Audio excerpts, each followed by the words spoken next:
Hello दोस्तों, एक बार फिर से आपका बहुत बहुत स्वागत है हमारे YouTube चैनल विपिन इंसा में। तो चलिए दोस्तों, आज हम आपको साधारण ब्याज का ये जो कुछ चीजें कुछ सवाल छूट गए थे वो आपको आज पूरे कराने जा रहे हैं। तो इससे पिछली वीडियो में मैंने आपको एक दो सवाल बताए थे, वो भी याद रखने आपने, और जो मैं इस तरीके के सवाल बता रहा हूँ ये भी आपने याद रखिए। ठीक है, तो दोस्तों चलिए, आज का वीडियो बहुत ही महत्वपूर्ण है आप लोगों के लिए जो साधारण ब्याज सीख रहे हैं। आज मैं कुछ ऐसे सवाल बताऊंगा बेसिक तरीके से जो आपको अपने दिमाग का प्रयोग करके करने हैं। तो चलिए, वक्त जाया ना करते हुए आज का ये सवाल शुरू करते हैं कि देखो, 500 रुपए का 6 महीने का 8% की छमाही दर से ब्याज क्या होगा। तो बेटा, आपने ऐसे सवाल कैसे हल करने हैं वो देखेगा कि 500 रुपए का, तो हमें ये बताइएगा 500 रुपए क्या हो गया, हमारा मूलधन हो गया भाई। ठीक है मुन्ना, 500 रुपए मूलधन हो गया। ठीक, दर कितनी है हमारी, 8% की दर हमारी 8% होगी। ठीक है बेटा, तो ब्याज बताना हमें क्या होगा, और 6 महीने दे दिया, और जो हमें दर दी ना ये 8%, ये 8% की छमाही की दर है, छमाही। अब थोड़ा यहां पर ये बात ध्यान रखिएगा बेटा कि 6 महीने, अब छमाही छमाही 6 महीने की होती है, और यानी आप मुझे ये बताइएगा कि एक वर्ष में कितनी छमाही होती है, 2। ठीक है, यानी 6 महीने की एक छमाही। तिमाही कितनी होती है, 3 चौक 12 यानी 4 होती है। ठीक है, तिमाही, अगर तिमाही होती तो अब यानी 6 महीने में कितनी तिमाही होंगी, 2, और एक साल में 4 होंगी।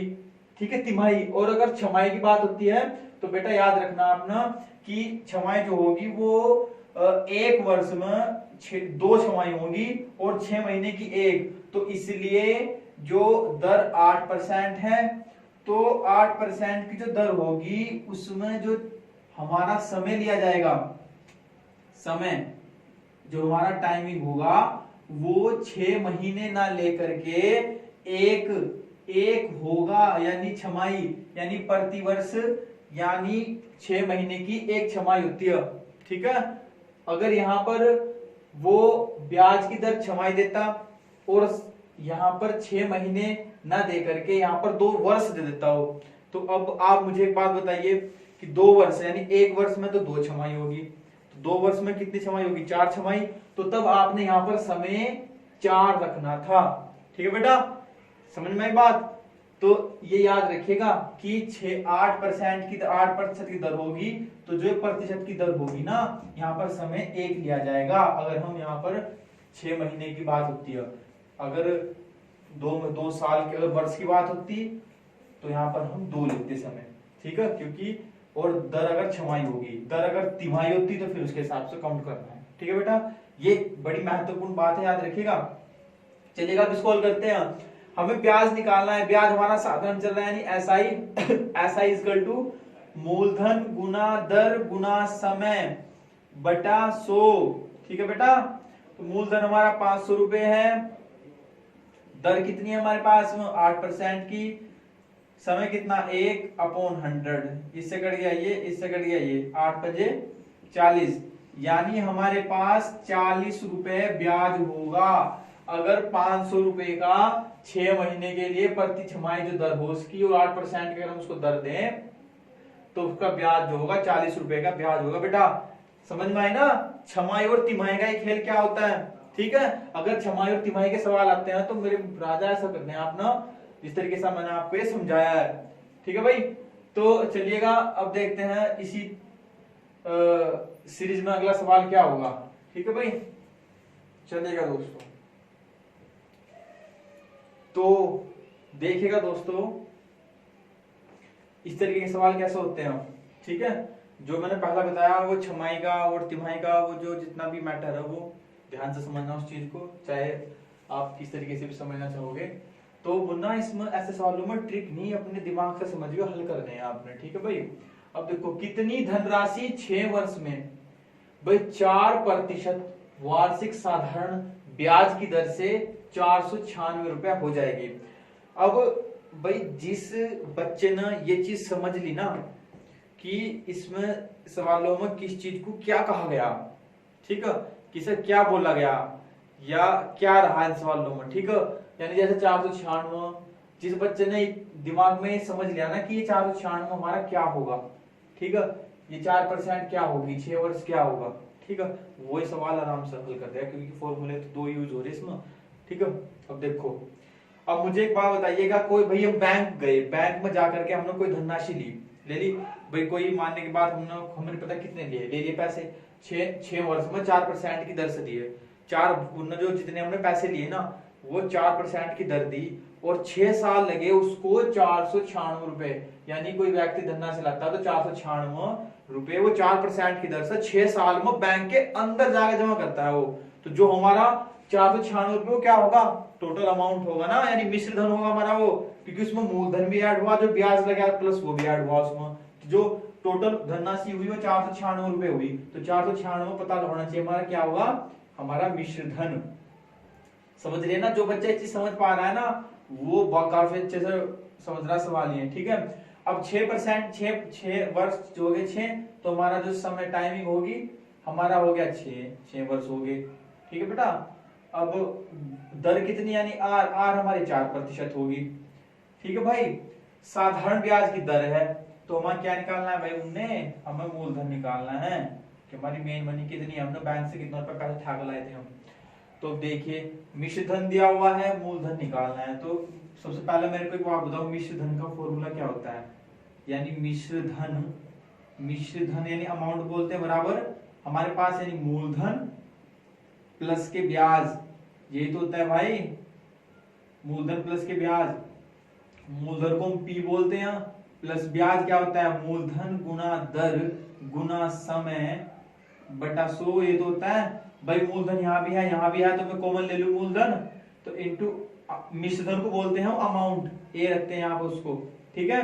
तो यहाँ पर पी हमने यहाँ से यहाँ भी है, यहाँ पे तो बाहर ले लिया बेटा, तो 1 प्लस के यहाँ पे 1 बच गया गुना आर गुना टी यानी बटे 100, ठीक है भाई, कोई दिक्कत यहाँ तक। चलो अमाउंट हमारे पास कितना है, मिश्र धन 496 रुपए, तो वो रखिएगा इक्वल टू मूलधन में निकालना है भाई 1 प्लस 1 गुना रेट, हमारे पास दर कितनी है 4% की, तो 4 रखिएगा, समय हमारे पास 6 वर्ष है तो 6 रखिएगा अपॉन 100, ठीक है भाई। 4 से काटे कितना 25, तो 496 equal to P into 1 plus के 6 बच गए यहाँ पर, 6 बटा 25, आगे भाई 25 से कम 25 और 6 कितने हो गए 496 इक्वल टू इतना, यानी 25 से कम 25 और 6 कितने 31 बटे 25, ठीक है भाई। अब देखो ये 25 इसकी गुना में जाएगा, 31 के बटे में आएगा, ये चीज तो समझ पा रहे हो आप लोग। 496 multiple 25 divided by 31 equal to P यानी मूलधन। अब देखिएगा 31 से कटे आ गए 6 कम 6 यानी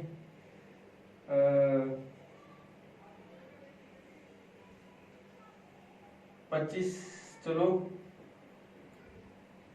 करिएगा इसे, देखिएगा ये 31 है ना, 31 से काटिएगा इसको, 31 कम 31, आगे कितना बच गया भाई 9 4 6 31 6 18 6 यानी 16 यानी 186 31 16 यानी 31 16 कट गया इसको, तो यानी अब 25 की यानी यहाँ पर हमारा p इक्वल टू 16 मल्टीपल 25, तो कितना 16 पंजे 80 और 16 दूनी कितने हो गए 48, 16 दूनी 32 यानी 16 पंजे 80 0 यानी 8, 16 दूनी 32 और 8 40 यानी 400, p बराबर 400 रुपए, ठीक है भाई। यानी हमारे पास जो मूलधन होगा वो 400 रुपए होगा, 16 पंजे 80 16 दूनी 32 और 8 40, ठीक है। तो इस तरीके से आपने ये सवाल वहां पर समझ करके हल करने हैं। देखो आप लोगों को समझ में ये लग रहा होगा कितनी बड़ी कैलकुलेशन हो रही है, मात्र आप इसको 1 मिनट भी नहीं लगाने के, अगर आपकी चीज समझ में आ रही है, चीजें तो मैंने समझाने के लिए बताई आपको। आप अगर एग्जाम में सवाल हल कर रहे हो ना तो आप ये सब चीज नहीं लिखना, आप ये तो आपके दिमाग में है ही, ये फॉर्मूला भी मत लिखियो चाहे वहां पर, ये तो आपके दिमाग में है जितना भी है। डायरेक्ट आप क्या करोगे 496 यहाँ से शुरू करोगे, यहाँ से लेकर के बस हल करना, जितनी स्पीड से कैलकुलेशन करोगे उतनी जल्दी आपके सवाल समझ में आ जाएगा वरना, ठीक है। तो इस तरीके से सवाल भी आपने वहां पर याद रखने हैं। ठीक है भाई, तो चलिएगा अगला देखते हैं सवाल। ठीक है, तो देखिएगा माय फ्रेंड्स, मेरे बच्चों, अगला सवाल ये किस तरीके से होगा कि एक रकम साधारण ब्याज में 2 वर्षों में 2240 रुपया बनती है, 5 वर्षों में 26 रुपया बनती है। तो वो रकम क्या होगी भाई? सबसे पहले तो आपको एक बात बताऊं, जो ये 2240 और 2600 रुपये ये हमारा मिश्र धन होगा। सिंपल बात आपको बताऊं, ठीक है। अब 2240 रुपये बनती है। देखो इस तरीके के सवाल को बेसिक तरीके से हल कैसे करते हैं हम? देखो भाई, जैसा 2 वर्ष, ठीक है, वहां पर पेपर में बैठ कर आपका दिमाग लगाना कि 2 वर्षों में जो रकम बनी है वो बनी हमारी 2240 रुपए, और 5 वर्षों में कितनी बनी है? 5 वर्षों में बनी है वो 2600 रुपए। ठीक है, तो अब मुझे बताओ कि अब उसका जो ब्याज लगा है हमारे पास में, यानी 2 वर्षों में तो 2240, अब इस 2240 रुपए पर कितना ब्याज लगाया गया 3 सालों के अंदर कि वो 2600 रुपए हो गए। 3 सालों के अंदर क्यों? क्योंकि अंतिम रकम 2600 रुपए जमा करनी नहीं भाई। मानने के बाद कोई व्यक्ति है, कोई मुन्ना, वो भाई बैंक गया, बैंक जाकर के उसने क्या किया भाई, कोई पैसे लिए, पैसे लेने के बाद क्या किया उसने भाई, कोई रकम ली। अब वो 2 साल में 2240 रुपए जमा करता है, मतलब हो जाते हैं। वो बैंक जाता है, उसे पता लगता है कि मेरे 2 साल में 2240 रुपए हो गए।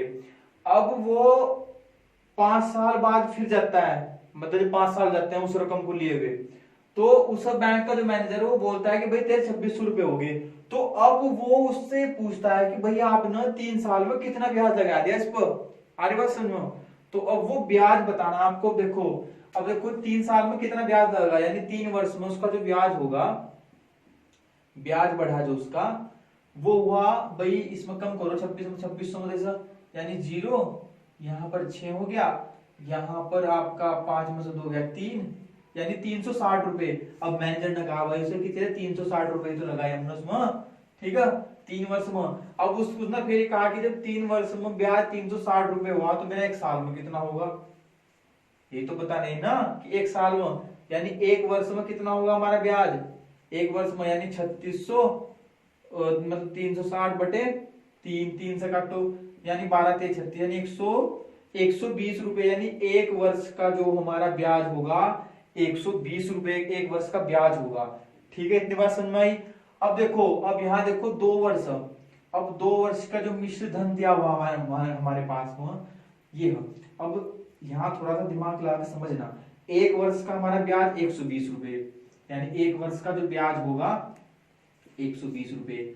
2 वर्ष का ब्याज सिंपल सी बात है, 120 में 120 और जोड़ दो, यानी 240 रुपए हो जाएगा।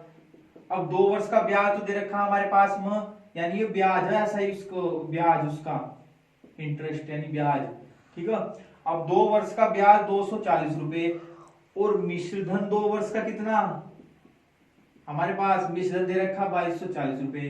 तो मुन्ना यहाँ से हम मूलधन निकाल लेंगे, उसने कितना लिया था उसने, कैसे निकाल लेंगे? मैंने आपको क्या बता रखा फॉर्मूला, कि मिश्र धन बराबर के हमारे पास मूलधन, ठीक है, और प्लस के ब्याज। ये पढ़ाया था हमने फॉर्मूला। मिश्र धन हमारे पास कितना 2240 रुपए, मूलधन हमें निकालना है, ब्याज हमारे पास लगा 240 रुपए का। इसको बराबर से इधर ले आइएगा, यानी 2240 माइनस के 240 इक्वल टू पी। 0 4 में से 4 गए 0, 2 में से 2 गए 0, 2000, यानी 2000 रुपए हमारे पास है हमारा मूलधन, यानी वो रकम, यानी कोई जो व्यक्ति गया था उसने शुरू में 2000 बैंक से लिए थे। अगर 2000 बैंक से लेता है वो, तो 2 साल में उसके 2240 रुपए बनते हैं, और 5 साल में 2600 रुपए उसको वहां पर जमा करने पड़ेंगे। ठीक है, आगे बात समझ में भाई लोगों? तो इस तरीके से अगर ऐसे सवाल वहां पर आपके सामने बनते हैं या फंसते हैं, तो आप ना इस तरीके से जनरल दिमाग लगाना अपना और हल कर देना। ठीक है, अभी फिलहाल आपको समझाने में ज्यादा टाइम लग रहा है, अदरवाइज इतने बड़े सवाल है नहीं है, आप देखते हल करोगे। ठीक है, चलिएगा, तो शेरो चलो अगला सवाल करते हैं, इसको हल किस तरीके से करेंगे। ठीक है भाई, तो एक धनराशि पर साधारण ब्याज उस राशि का 1/6 है, उसमें यदि वर्षों की संख्या वार्षिक दर की संख्या के बराबर हो तो वार्षिक दर बतानी है। बड़ा सिंपल सवाल है, सिर्फ आपने क्या करना है कि जो जो चीजें दे रखी है उसके बारे में जानकारी प्राप्त करनी की वो चीजें है क्या। तो मुन्ना कैसे हल करेगा इसको, देख एक धनराशि हमें नहीं पता वो धनराशि क्या है भाई, वो धनराशि मूलधन जो अगर यह बात होती है ना कि धनराशि तो हमेशा याद रखना कि वो हमारा मूलधन के बारे में बात हो रही है मुन्ना। देख मूलधन तो मूलधन ऐसा ही हो गया, ऐसा ही मतलब मूलधन जो है पी है उसका मानने के बाद हमने यहाँ तक पास सवाल। अब साधारण ब्याज हमारा यानी ऐसा ही उसका सिंपल इंटरेस्ट, साधारण ब्याज यानी उस राशि का यानी इस पी का कितना है वो 1/6 है ना, ऐसे मैंने पहले सवाल में कराए थे पहले वीडियो में, ठीक है भाई। यानी जो साधारण ब्याज है ये इस राशि का यानी इस मूलधन का 1/6 है बेटा, ठीक है। उसमें यदि वर्षों की संख्या वार्षिक दर की संख्या के बराबर, वर्ष कितने हमारे पास मानने वाला टी है और दर हमारे पास क्या क्या है आर, यानी टी बराबर आर, यानी जो उसकी दर है वर्षों की संख्या टी वो किसके बराबर है वार्षिक दर की संख्या के, यानी वार्षिक दर हम आर मानते हैं तो वो जो समय है वो आर के बराबर है टी यानी 25 ठीक है। तो वार्षिक दर बतानी तो हो गया सवाल क्या फॉर्मूला क्या होता है, साधारण ब्याज बराबर मूलधन गुणा दर गुणा समय बटे 100, ठीक है। साधारण ब्याज क्या यानी P/6 P दर आर, हमें दर बतानी ना तो दर आर जो रखा है ना, टी है टी किसके बराबर है आर के, तो ये भी आर रखो भाई तो बटे 100, ठीक। पी से पी कैंसिल कर दे, इसको यहां पर ले आओ 100/6 इक्वल टू आर की आर में करेंगे तो आर स्क्वायर, ठीक है भाई। अब आर स्क्वायर हो गया, अब आर स्क्वायर हो गया तो कैसे करेंगे भाई कि इसको दोस्तों इसमें यानी अब इसका करिएगा यानी 100/6 इसके यहाँ पर रूट, जब इधर की संख्या का स्क्वायर होता है तो बराबर से रूट हट जाते हैं, तो 100 तो 10 का ये जो 100 हो गया 10 का हो गया 6 तो किसी का है नहीं, तो ऐसा कैसे होगा। तो मेरे मुन्ना वहां पर एक बात याद रखिएगा कि ऐसे सवाल में ना वहां पर सवाल चलो मैंने अपनी तरफ से ले ली संख्या कि वहां पर आपको ऐसी संख्या देगा वो कि जिससे वो पूरा वर्ग होगा यहाँ पर, ठीक है, चाहे वो समय का होगा चाहे वो दर का होगा, ठीक है।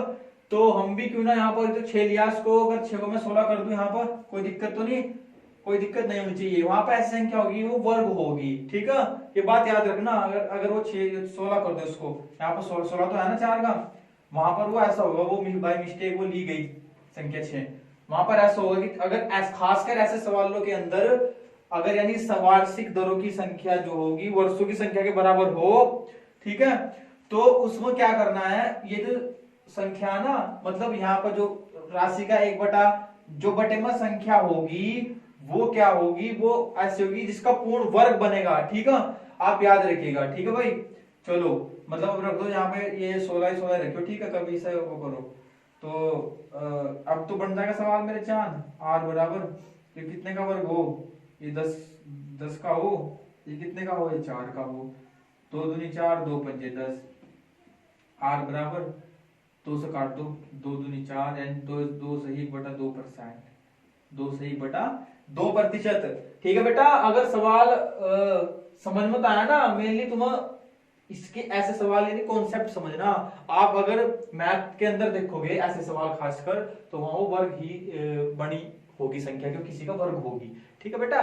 तो इसमें मेनली मेरा समझाने का मतलब ये है कि इस तरीके के सवाल भी आपने वहां पर याद रखने हैं और कैसे उन्हें हल करने हैं वो यहाँ से देखना है, ठीक है भाई। चलो अगला सवाल बताएंगे आपको हम, ठीक। तो देखेगा चीतो ये सवाल कैसे होगा, ठीक है भाई, कि कोई धनराशि 10 वर्षों में अपनी की दुगुनी हो जाती है, साधारण ब्याज की उसी दर से वह अपने की 3 गुनी कितने वर्षों में होगी। भाई इस तरीके के सवाल आपको मैं ट्रिकली सॉल्यूशन बताऊंगा इसका कैसे होगा, ठीक है। अब देखिएगा अगर बेसिक तरीका समझाऊं इसका बेसिक तरीका काफी लंबा पड़ जाएगा, लेकिन अगर ट्रिकली सॉल्यूशन भी इसका बताता हूं आपको कैसे होगा। ठीक है बेटा, चलो देखिएगा, याद रखिएगा, इसके लिए ट्रिक बताता हूं आपको मैं। ठीक है, बहुत सारे बच्चे इंतजार कर रहे सर ट्रिक नहीं बता रहे कोई सी भी, वो काफी देर हो गए, तो हम इसकी ट्रिक बताते हैं आपको। ठीक है, देखो T1 बटे T2, भाई T1 T2 तो पता है तुम्हें क्या हो, समय हो, टाइम हो। ठीक है मुन्ने, इक्वल टू T1 T2 हो गया N1 माइनस के 1 बटे N2 माइनस के 1।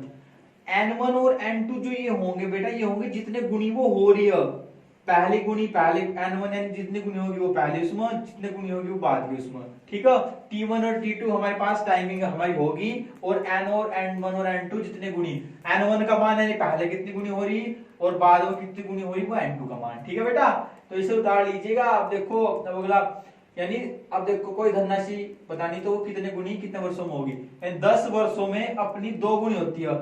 10 वर्ष यानी पहला टाइम हो गया, तो T1 का मान तो हो गया हमारे पास 10 बटे अपनी दुगुनी हो जाती है इसका, यानी N1 का मान हो जाएगा, N1 का मान दुगुनी यानी 2 हो जाएगा माइनस के 1।